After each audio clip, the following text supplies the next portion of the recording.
Part two. They terminated this coach, Coach Mo Carter. I never forget it. I never get a chance to even meet the man. I never got a chance to even meet the man, Coach Carter, Mo Carter, wherever you at today, if you're alive, sir. I want to tell you and your kids, your family, your grandkids, whoever you have left behind, if you're not here, I love you, Mo Carter. God used you. The universe used you. You gave me an opportunity, a young kid from Wichita, Kansas, that wanted to play football, wanted to go on to Division I, and you planted that seed and gave me an opportunity and never met this man. What amazing experience in my life. I get to Hutch JUCO. We report. There's a new coach called Steve Logan. Steve Logan comes from Oklahoma State. He coached up under Jimmy Johnson. Those who know Jimmy Johnson at Oklahoma State, and the head coach of Dallas Cowboys, 2 Super Bowl wins, I believe. Or was it 1? 2. Did Barry got 2? I think Barry got 2. And yeah, because Jerry and Jimmy fell out. The boys from Arkansas University, where they went to school with, Lou Holtz, the head coach, also recruited me. So I get there and I show up, and we have a team rally, all these players coming in. It's the first time me getting to see players from other schools that like are talented. Some of them kids came in, they was 6'7". Rod Hanks, I'll never forget him. Oh my God, 6'5". I mean, when I say he looked like an NFL player, I had to say, you know what? I want to see your driver's license. There ain't no way on the sun that you're 18 years old. 18-year-old, and I never don't look like that. I've been around a lot of people, kids, and none of them that I know 18 look like you. You look with a full beard, not a sip, not an inch of fat, just muscles pounding, pow, pow. It's like, I gotta block somebody like this. He's a linebacker, mind you, 6'5", 260, 250, whatever he was. I was 220 pounds at the time, 219, 220 pounds in that area. And I see these other players from universities from all over. Big, 280s, 290, 300s.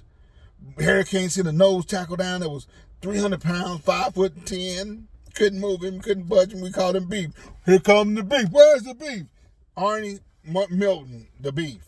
Like, how am I supposed to move the Beef at 200 pounds and some change, and he's 300? It ain't going to happen. I'm going to tell you right now, America, physics, one thing I did learn was physics. And you have to understand physics. If you learn physics, you can do the impossible. Like, how did he do it? Physics. He understood the chemistry, the design, and how it works. And if you do that, you'll win. I promise you. So we're getting ready to break up, and coach is gonna say, "Go up, you guys go to your dorms and your rooms and all that good stuff." And everybody, started taking off and left, and they were leaving, and I was still standing there, and they were all gone. And soon he realized, like, well, what's going on? What's the problem? I was the only player left, and I said, "Well, coach, I'm homeless. He said, "What?" I said, "Yeah, coach, I'm homeless. They have nowhere to stay. I didn't have money for the dorm. I had offered to have a scholarship. I went on a prayer, went for a prayer in the belief. Yes, I did. He was shocked, being the first head coach as a junior college coach, to come in and have a problem like a kid that's homeless. That's unheard of. But I knew that if I told my parents, they're gonna say, come on back, get your job. Come on back and get you a job. That's what that is. Now, so I never told my parents. Never to this day, never told that, kept that from them. One of the assistant coaches, Danny Jones, let me sleep on his couch for 2 weeks. But me being a knucklehead, hardhead, I love music. I'm blasting music. He's coming home after a hard day, and the music is blasted in his house. There's no worse disrespect than that. I didn't know that at 18. He put me out. But coach, I'm homeless. But coach, where am I going? I don't know, but you got to get out of here. And I did. Step in my car. You know what I mean? And one day at practice, this guy came over to me. And he's like, "Hey, 61, come over." And I came over to him. He was spectator or whatever, and he started talking to me and said, "You're pretty good." Well, thank you, sir. Thank you, sir. And where are you from? Wichita. Told him where I'm from, Wichita, Kansas. And somehow the universe, the good Lord, had him say, "Well, where you live?" Dun, dun, dun, dun. Where you live? I'm right now in my car. I'm homeless. He said, "What?" I said, "I'm homeless right now." He said, "Stop playing." I said, "No, I'm not playing. I'm homeless." "You really homeless?" I said, "Yes, sir, I'm homeless." He couldn't believe it. I mean, you know what I mean? So he said, "I tell you what, you come work for me." He owned a club, so you come work for me. You work my club. You work my door. This man let me work the door. So I went to school. I went to football practice, and I studied, and I went to, I had to go to work from 8 o'clock to 12 o'clock, 1 o'clock club, stays late. And I did this, I think it was 3 times, 4 times a week maybe. And I finally got me an apartment. $175 a month, my apartment.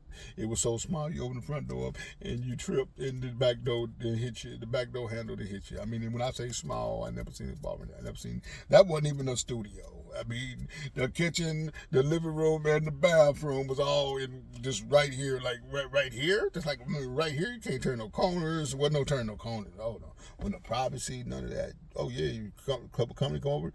You want to? Yeah, yep, I gotta go. And then you get me a newspaper and you sit down and while the company like, did you just go into the bathroom? Yeah, but I had a place to stay. It was my first apartment. What a great accomplishment.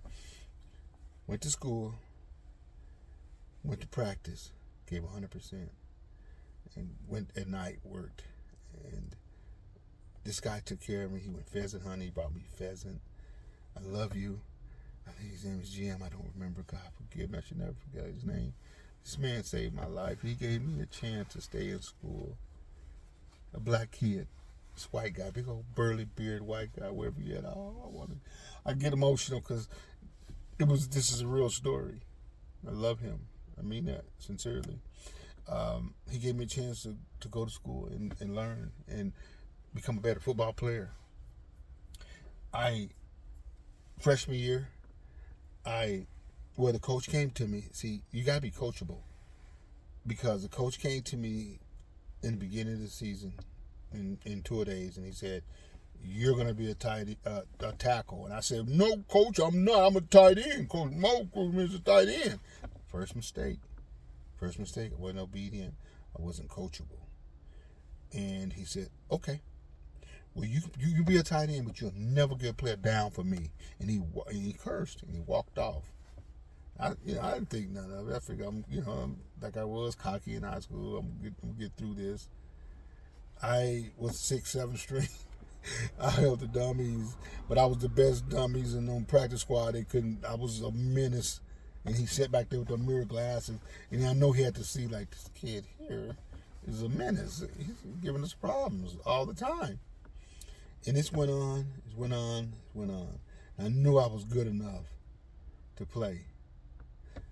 When I got a chance to do so, the first game, I didn't make the practice squad. 50 players. I didn't make the travel squad. This time I wanted to quit. I drove home an hour to talk to my dad. I'm done now. I was crying. I was defeated. I didn't even make the travel squad. How do you don't make the travel squad on the 50-man roster? I don't know what this coach was doing to me. He got to me on this one. I said, "I'm quitting." My daddy talked to me again. "You're not a quitter, son." So I made this great story in my head. I'm going to go to the coach. I'm going to tell him, "Hey, I want to play." And I went to the coach that I stayed with, and I said, "Coach, you got to tell Coach I want to play. You see I'm killing him out there. You see that?" He said, "I'll talk to him." Well, I didn't know how that went. So I had this great story in my mind that when Sunday's team meeting, I'm going to tell him how I feel. Let me tell you something. Be on time. If the coach says 6 o'clock meeting, that don't mean 5:59. I drove an hour speeding. The police could put us over. Me and Daryl Hagan, I would get speeding to get back. We got back, it was 5:59, and he had just pulled up, and Coach Logan just pulled up, and we get out of the car. He said, "You better get your tail." He curses, "Get your tail in the meeting right now." And we ran. Woo! He taught me a lesson about being late. Don't play with coaches that mean it. They mean it on time. You be 15 minutes early, okay? Don't be jacking around your girlfriend and doing all, smoking a cigarette, doing whatever you're doing. You get your butt to the doggone meeting and you stop playing and you come and be mentally prepared. So I'm in the meeting. I have this great story where I'm going to tell him, and on the board, he's up there. And there's going to be some changes because they got blew out that game by Dodge City. I'll never forget it. Blew them out by 30 points. There's going to be some changes in this game. It was a horrible game. And he was doing stuff. He said the right tackle, it's going to be Keith Blunt. I almost number 2 on myself. I'm Keith Blunt. Okay? I'm Keith Blunt. The man called my name. He called my name. I didn't get that. He saved me from sparing all this same thing, story, this poetry, this letter I wrote up in my head I want to talk to him about. I didn't never have to reveal that. See how God worked. I worked hard. I gave 100%. He saw it too. He just was meant. He peed off for me because I told him I wanted to play tight end, not tackle. So he had this little thing against me, but I had to reprogram his mind and thoughts about who I am and what I was. He started me. I was 19 pounds or something like that. Right tackle. And I'm going against 280. I'm going against some real ballers, big boys out of junior college. You go to junior college for 2 reasons. Your grades are bad. 2, you need development. A Division 1 has sent you down there. Division 2 sent you junior college to get you to develop your skills or get your grades up. Period. That's just simple. My grades were cool. 200 pound right tackle, that just don't work. Okay, I have heart, so I played and I did very well at that weight. But there was one game, Frank Lawler. You remember? You get whooped. You remember his name, Frank Lawler. This was 40 years ago. I remember Frank Lawler, tight end, Cali County. And my buddy from North High, Arthur Orange, my buddy, he played defensive back, so he was on the defensive side with this Lawler kid. This kid whooped me like you never want to get whooped. It was raining that day, so my cleats, they didn't stick. And he had me like a rag doll. He threw me left, he threw me right. The coach had to change the whole offensive design plays. The run away from this monster who he beat me, and I know he beat me, and there was nothing I could do. He was 260 pounds, 270, and he picked me up. He just threw me around like I was nothing. I know I got hard. You can't do me like that. Well, he did. He did. Guess what? The coach came to me on film day and said, son, you really had a hard game. I'm not gonna watch that film. You don't gotta watch that film. I gotta watch it for the rest of my life in my head. I still remember him picking me up. I was on skates. I was skating backwards like I was a professional skater. Dancing. I was dancing on skates. Yeah, he whooped me. He humiliated me. But you know what? In the off season, coach created this. He told me, son, he came to me and said, you're built like this now. You got no chest. You're built like a triangle. He said, when I get through with you, son, you're going to be built like this. Like, with small waist and big chest. I looked at this man crazy. We did this program. The drag is 1,500 squats, 1,500 squat throws, 1,500 setups, 1,500 push-ups. After workout days on Mondays, Wednesday, and Friday. Tuesday and Thursday, we ran 50, 40-yard dashes. 50, I said, 50. I said, this man is crazy. It's a 500 club. You get this blue shirt when you get the 500 club is when you can do all of them. 500 sets, 500 thrusts, squat, 500 push-ups. All in one setting, man. Ain't no take a break or nothing. We talking about all in one. It took me a moment. He burnt all the fat off of me. Coach Logan burnt all the fat off. He turned me like this. Literally, my arms started getting big. I was like, oh my God, my chest. I ended up getting a blue shirt. I got the blue, called it Blue Dragons Club. Blue Dragons Club. I got it, baby. And the quarterback who got there quickly, 4'1", ankles, no lower body, all upper body. Greg Petty, the fastest kid out of Miami. He went and got the Miami players where they run like deers. They run like Tyreek Hill in the Miami Dolphins right now. They go get him in Florida. That when they got him. Amazing player. He came in my corner and he helped me after he got the shirt, obtained the 500. He believed in me. He helped me, and I love him to this day. We still talk about that. Like, I give him credit for coming in my corner, coming over there with me, and getting me through this. Doing after he did his, he would doing with me. So, what I'm saying is that you never give up. You give 100%. The off season, the scouts are coming in. I'm up to about 240. Ooh, 240, y'all. I'm about 240, 250, somewhere in that area. Oh, the kid from Kansas, from Wichita, he's up to defense. We never been seen no weights like this. But my bench strength and my strength and all that is still on the bench was very not comparable to some of these other guys. They were putting up 300. But I had pure talent. That's the greatest thing about me. I had talent. So it offset things a little bit to make things even out a little bit. But I was running the scouts, the Big 8, KU, K-State, they come in to watch us that day on a Tuesday. And I'll never forget this day because I come out the blocks. I'm going to run a 4.9. I mean, I was running 5.3s. Slow. Coach Logan turned me into a madman, running madman, lineman that could run. I could run. And I'll never forget that. I come out the my buddy was just telling me the other day, this was 40 years ago, I come out there, boom, boom, boom, boom, boom, for the 40 run, boom, and I hit a hole. And you can hear it pow, like a gunshot. I don't know where the gunshot came from, but I heard it to this day. I still hear it. I rewind it, pow, and me yelling, and I hit the ground. They all hear it. They still remember it too. We all heard that pop. I heard the pop, but I didn't know who pop that was. I didn't have no pop like that. My knee blew up entirely, blew my knee up. I said, oh, Lord. I hope I'm not a serious injury.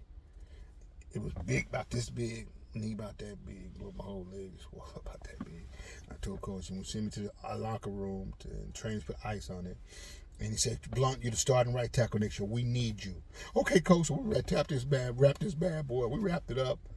It was the most excruciating pain I went through the first 2 weeks without going to the doctor, not knowing I had blew my knee up. I knew something was wrong because after 2-3 weeks, the pain started going down a little bit. I could start walking. Your body's really amazing. It will recover itself. It may not can do the same things it can do because the ligaments and stuff were gone. So when I was walking, I stopped. My knee keep going because there were no more ligaments. I went to him and said, Coach, I think something wrong with my knee. Went to the doctor. The doctor said, son, are you crazy? Your ligaments are spaghetti. Huh? Why'd you wait so long? Well, I told you the story. But mentally, I was like, I'm the starter. I'm not going to do nothing. The coach believes in me now. It doesn't matter what's going on. I'm going to be ready. I'm going to be ready to play next year. And that was my mentality.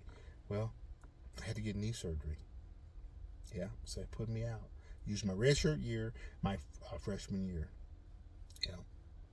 And I was alone because the team, you're not part of the team when you have an injury.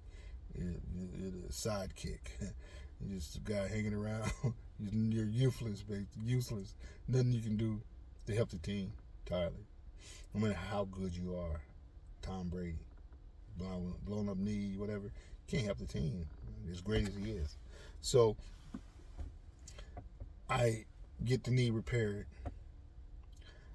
I come back. I started healing and working out a little bit. And then I had a couple of guys. And this coach happens to be the head coach of El Paso University, El Paso University in El Paso, Texas, Division I school. Dang, I won't say his name. He's the head coach, but it was him and it was Cappy and his other guy. And I knew that they were in the gym. They were lifting up heavier weights. I'm like, how he's stronger than me? I said, wait a minute, how Cappy lifting more than me? Cappy don't even play. He's all just a big fat slob. But I started to see the bodies, their anatomy changing, and Dana Demo got started blowing up and started benching 400. And I said, y'all own something. I said, y'all own something. So I went to him that day. I'll never forget that. And I don't recommend anybody ever do this. Please, kids. You can be all natural.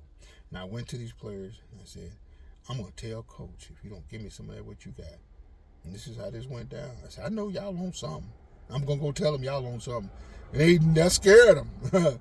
We're 18, 19-year-old kids. And he told me what they were on. I said, well, I want some of that. I want that dining ball testosterone from an ape.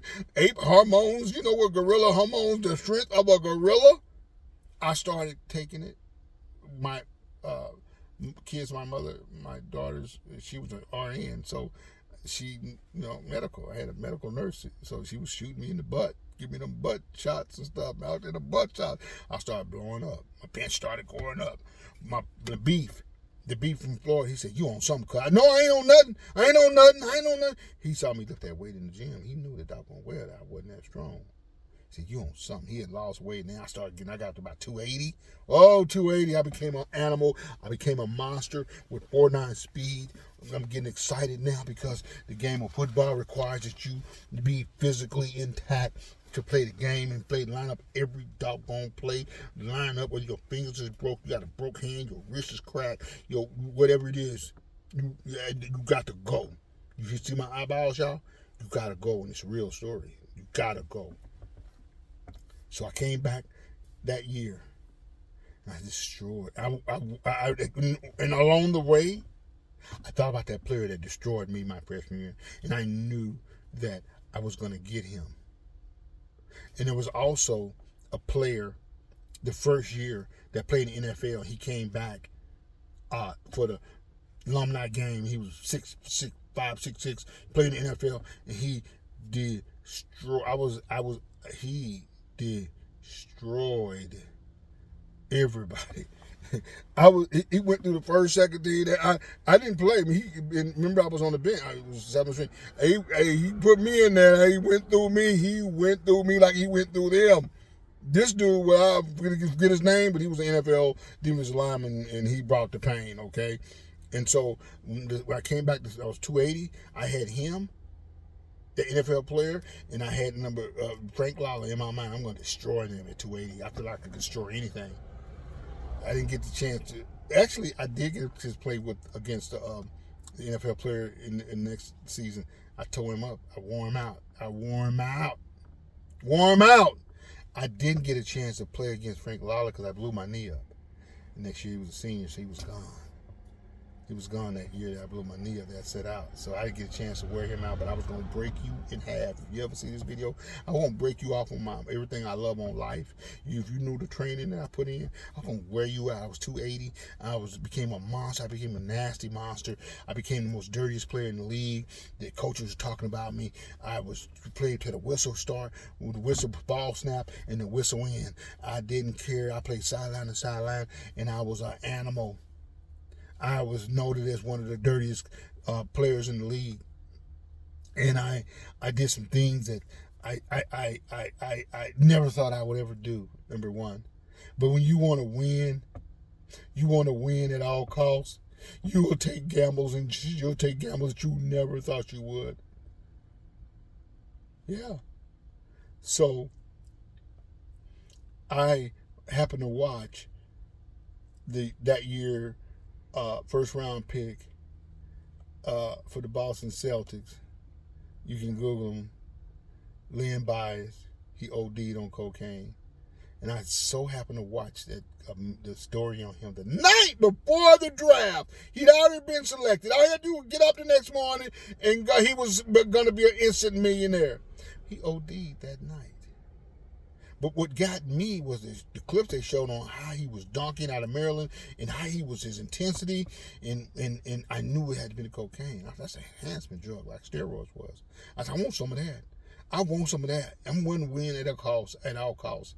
Fellas, kids, please, please, don't do it. You would die nowadays. Nowadays they got fentanyl and all these other things they doing. You touch that cocaine, you're gonna die. I'm gonna tell you right now, you want to commit suicide, you want to not a gun, you want to just go into convulsions and pass away, you can do that. Okay, I'm telling you, I experimented with speed because I wanted it to enhance me. And never forget, Coach Logan brings me in the film room and he shows me the film against Garden City. I never forget it. And he says, Blunt, if you're going to go on to Division I football, you got to get through this game. These two players, one was 6'8", 365. The other one was 6'10", 385. I said, oh my God. And when I started doubting myself, like 6'10", 6'8". And when I seen him, I said, oh Lord have mercy. So I took 3 black beauties before the game. Coaches never knew. Not knowing what drugs can kill you, it didn't kick in. I never took speed before my life. Cocaine, never did none of that stuff. But that speed kicked in. At halftime we went in, I was speeding and didn't know because I didn't know what the feeling of what speed does. But I was speeding in. It was kicked in, so I took 3 more Black Beauties. If you Google Black Beauties, them things are more powerful. I took total 6 of them. So by the third quarter, I was off the chain. I put both of those players out that game. They said, you were one of the greatest players we ever had. I got played the game that game. I sure did. I absolutely rocked it from sideline to sideline. Every play I was enhanced. I was ODing and didn't even know I was ODing while I was playing. By the fourth quarter, I was ODing. After the game, we went to eat snacks, and I love cookies and stuff like that. I knew I couldn't eat nothing of that stuff. My appetite was there, so I was gonna drive home. 45-minute wait to go home. I wanted to go home because I knew that I need to get away. Down the highway, I began to OD. Yeah, throwing up, dry heaving, going through all this stuff. I didn't know what that stuff was. I never experienced that stuff. I don't know what all ODing and none of that stuff was. But my mind mentally is a strong mind. Because before we rewind a little bit, in the knee surgery, on the operating table, I woke up. I seen my knee open, the clamps and everything. And I said, my mind playing trick. No, I know I woke up. So I asked my mother, Mama, did I wake up? She said, yes, son. I asked Dr. Kaufman, who did it. I said, Doctor, did I wake up? She said, yeah, you did. That's pretty remarkable. You woke up under that drug that killed Michael Jackson. Propofol. I was on that drug right there. So my mind is strong. So I'm in my mind, I got to get home. I got to stay put. I got to stay strong. The door is open. I'm doing 50, 60. By then, my speed was 55 miles an hour. My door is wide open. I'm throwing up. I'm throwing up. I'm throwing up. I'm throwing up. I'm ODing and not knowing it. And I refused to go to sleep that night because I thought I was going to die. I got home. And I got to the top of the stair. And my muscles froze up in my body. I started crying. And my daddy got up. And he came to. I said, Daddy, I can't move. I can't move my legs. I got cramps. And I laid forward on the top of that stairs. Look, I didn't go 20 steps down and stumble and plummet to break my neck, fall backwards, whatever. I cramped up. It was over. And he massaged my legs and got him, and I got him back where I was comfortable. And I wanted to tell him, Dad, I need to go to my emergency room, but I couldn't tell him I do no drugs. My daddy, no, never. But I stayed up all night that night because I feared that if I went to sleep, I wouldn't wake up. Kids, don't be a fool.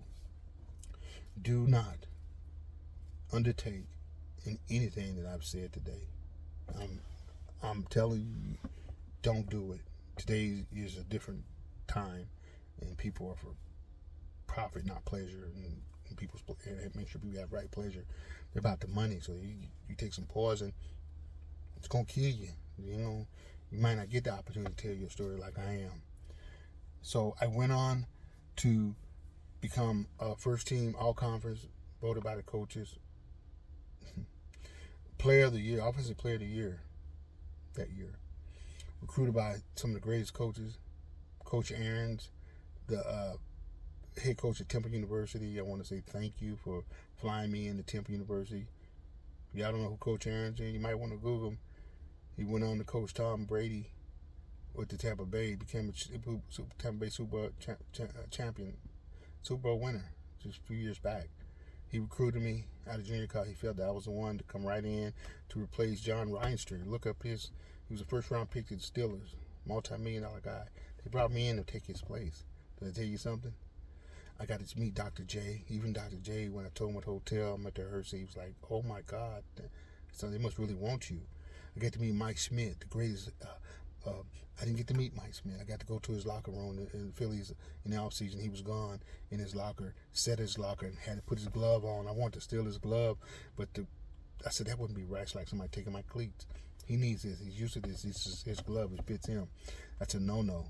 Mike Smith, I almost stole your glove. I love you and I honored you and I just respect you. I got to go meet the veteran stadium where the Eagles were. Got to meet all the coaches. This is a new recruit coming in. I didn't realize how substantial it was at that time. I had opportunity to change my whole life in the future to come and didn't really realize it. Um, Holtz, Arkansas, you know, OU, uh, Syracuse, TCU, uh, Kansas, offers at K State. Took a visit to K State. Turned down most of the schools. I decided I want to go to Wichita State. But this kid that never played in high school got dogged out and never quit it. Stayed in there, still be a team player, still the whole team. No matter what I'm going through, having a bad situation. I don't bring a bad attitude to any of my other teammates. He's like, I wouldn't be cheerleading like you, you know. But that's who I am. I'm here to share my story, the real story of Byron Keith Bo Blunt, aka Bubba Blunt, as the announcers called me on ESPN. Well, gotta watch it 20 years later. Bubba Blunt, that's not Bubba ain't my name. White people, it's not Bubba, it's Bobo. It's actually with Bobo Blunt. They call me Bubba Blunt, but it's all good. No matter what you're going through with your coach, you give him 100%. Barry Sanders wrote the bench. He wrote the bench. The same coach that coached me, Coach Barry Sanders. Hello. Barry wrote the bench. Barry got a shot because Lamont Parker, the guy ahead of him, his brother and I played together, broke his hand, and Barry got a chance to come in. God got it. When God got his hand on you, can't nobody touch your blessing. When you first want to pour it out, they're going to pour it out. I encourage everybody out there that sees this video and watch it.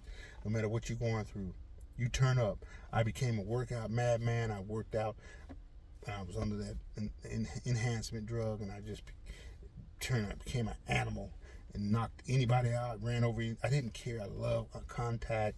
I love hitting you as hard as I can, not try to hit you to knock myself out, because I know that I got you then for sure. But it was on that level. So never give up, never quit. And it was just a pleasure having the opportunity to go on and be a sports agent and recruit college players and speak into into their lives and give them the opportunity. Where I told Barry why he needed to go to the NFL that day. And he threw his hands in the air, and I got in my car and drove home. The phone rang that night with Barry Sanders ready to talk. That's part of the story of how Barry was ready to go on to the NFL. I was glad to play my part in that situation. And all the other players that I've had a chance to work with, the recruit, Mitchell Benson, third round pick, Stanley Petrie, love you Petey, wherever you at, Speedy Petey, 4-3 speed, we call him 4.39 speed, Kansas City, 4th round pick, we love you Petey, wherever you at. All these players, and all the players that I've helped. Elijah Alexander, who I represented, and he went to Tampa Bay, passed away at 38 of rare disease. And I saw that he probably wouldn't live to be past 40 because his father passed away when I signed him that day out of K-State, linebacker, 42-inch vertical. He broke Barry Sanders' NFL Combine vertical. Elijah Alexander, linebacker, 6'2 and a half, 230, 238, could jump like Michael Jordan with that weight. Yeah. I remember him being a 10th round pick to Tampa. We thought we'd go higher. We didn't. And Shannon Sharp, y'all see him on there. They all hanging out together, you know. And Shannon asked, out of Savannah State, I think he was at it, how did your agent get you a deal with Reebok? And you got drafted behind me. I picked up the phone, called Reebok one day and said, hey, Reebok, how you doing? My name is such and such and such and such. I got a player that's got a 42-inch vertical jump. He has an NFL Combine. He jumps out of his shoes. Now, I can call Nike, but I thought I won't call you and brand differently with you. And I said to him, imagine this. It's 4th down. It's a field goal. And all you see is this guy rising. rising, and then all you see is his shoes. You just see his shoes. Now, do you want it to say Reebok or do you want it to say Nike? He blocks the punt. He picks the punt up, and he runs down for an 80-yard touchdown. Because we had that in the negotiating the backside of his contract, that incentives we call them, backside of the contract. Yeah, if he do this, he get this amount of money, meeting the certain goals. Do you want that to be? The fax was, I couldn't even get out the phone good. The fax machine went off. The contract for Reebok wasn't very big deal, but it was a six-figure deal. I got the guy a six-figure deal because I picked the phone up and I called and I visualized the gift that God had given me to jump to the moon. So I'm available to be booked. I will come to your school. I will talk to you at banquets, sport events, whatever. Corporate America, insurance events. Get your players excited, really pour into them and tell them the do's and don'ts. I got the football side of it, then I got the insurance side of it now. I do business insurance, and I want to represent players and provide them with insurance to protect their anatomy in the event that they get hurt if they're high-profile players, especially with the NIL deals. These kids are getting tremendous money. That's what I do. Blunt Insurance Group, www.bluntinsurancegroup.com. My name is Byron Keith Bobo Blunt. I played at Wichita State. I was one of the nastiest players you ever met, ever want to meet, and played the game to kill you. Be obedient, be coachable, and you'll win. Thank you.